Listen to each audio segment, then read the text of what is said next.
आज के टाइम पर अगर आप सच बोलते हो या असली बातें रखते हो अपने YouTube चैनल पर, तो प्लेटफॉर्म की गाइडलाइंस उस स्पेस को छोटा करती जा रही है। हाल ही में हमने देखा कि कई बड़े यूट्यूबर्स को ANI की क्लिप्स यूज़ करना काफ़ी महंगा पड़ा। लेकिन सवाल सिर्फ ये नहीं है कि फॉल्ट सिर्फ ANI का था।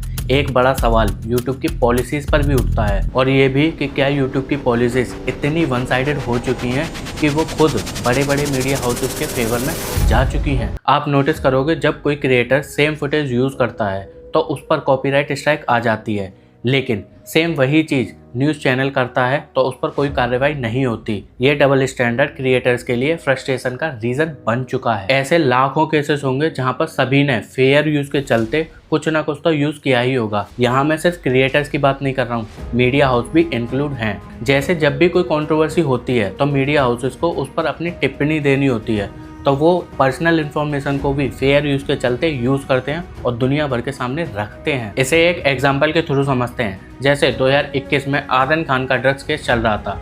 कई मीडिया चैनल ने आर्यन खान की व्हाट्सएप चैट, क्रूज पार्टी के प्राइवेट फोटोज वीडियोस बिना ब्लर किए फुल स्क्रीन पर दिखाए। यह पर्सनल डाटा था जो कोर्ट प्रोसीडिंग का पार्ट था, लेकिन मीडिया हाउसेस ने TRP के चलते फेयर यूज के अंडर जस्टिफाई करते हुए इन चीज़ों को ब्रॉडकास्ट किया। अब एक यूट्यूबर्स पब्लिक फिगर की पब्लिकली अवेलेबल क्लिप का 10 सेकंड यूज करता है, उसे स्ट्राइक मिलती है, लेकिन मीडिया हाउसेस प्राइवेट डाटा तक दिखाकर बच जाते हैं। यहाँ मैं पूरी गलती सिर्फ ANI की नहीं मानता, कुछ हद तक तो YouTube की पॉलिसीज भी इस सिचुएशन के लिए जिम्मेदार हैं। YouTube की फेयर यूज पॉलिसी कहती है कि हम किसी की वीडियो का छोटा सा हिस्सा या फिर इमेज यूज कर सकते हैं अगर उसमें हम अपनी कमेंट्री, एनालिसिस या फिर क्रिटिसिज्म ऐड करते हैं तो। लेकिन यहाँ सबसे बड़ी प्रॉब्लम ये आती है कि YouTube की गाइडलाइंस में वो छोटा सा हिस्सा, उसका क्या मतलब है, उसको डिफाइन नहीं किया गया।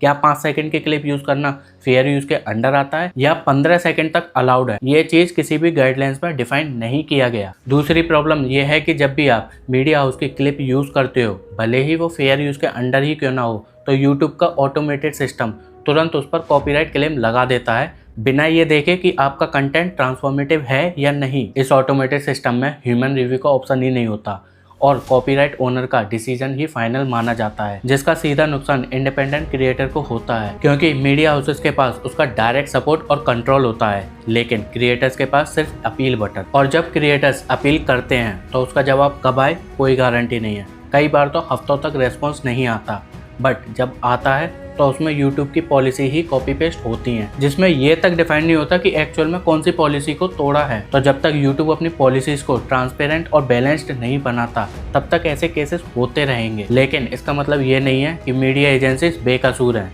न्यूज़ कंटेंट पब्लिक इंटरेस्ट का पार्ट होता है। अगर कोई क्रिएटर उसका छोटा सा हिस्सा कमेंट्री के लिए यूज़ करता है तो उस पर मास कॉपीराइट स्ट्राइक मारना फेयर नहीं है। उसे समझाकर लाइसेंस का ऑप्शन देना ज़्यादा रेस्पॉन्सिबल अप्रोच है, जिसके बाद क्रिएटर डिसाइड करेगा कि उसको सब्सक्रिप्शन लेना है या नहीं। लेकिन अब एजेंसीज क्रिएटर की रीच देखकर क्लिप के बदले उनसे पैसे मांगती हैं। ये सिर्फ अनफेयर नहीं, पावर का मिसयूज भी है। ऐसे सिस्टम में सच बोलना एक राइट नहीं, प्रिविलेज बन जाता है, जो कि बड़े बड़े क्रिएटर्स ही अफोर्ड कर सकते हैं। जहां एक तरफ क्रिएटर्स को ये क्लैरिटी मिली कि किसका कंटेंट बिना लाइसेंस के यूज नहीं करना है, वहीं दूसरी तरफ एक पॉजिटिव डेवलपमेंट भी सामने आया। कुछ गवर्नमेंट मीडिया हाउसेस ने, जैसे दूरदर्शन, AIR, PIB ने अपने कंटेंट को क्रिएटर्स के लिए लाइसेंस फ्री कर दिया है, जिसका मतलब आप उनकी फोटो, वीडियो और प्रेस रिलीज को बिना किसी कॉपीराइट स्ट्राइक, बिना किसी कॉपीराइट क्लेम के यूज कर सकते हो। आगे उम्मीद भी है कि प्राइवेट एजेंसीज और अदर गवर्नमेंट एजेंसी भी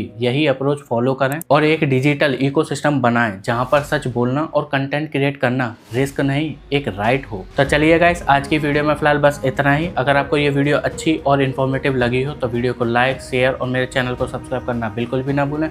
जब तक के लिए टेक केयर एंड टाटा।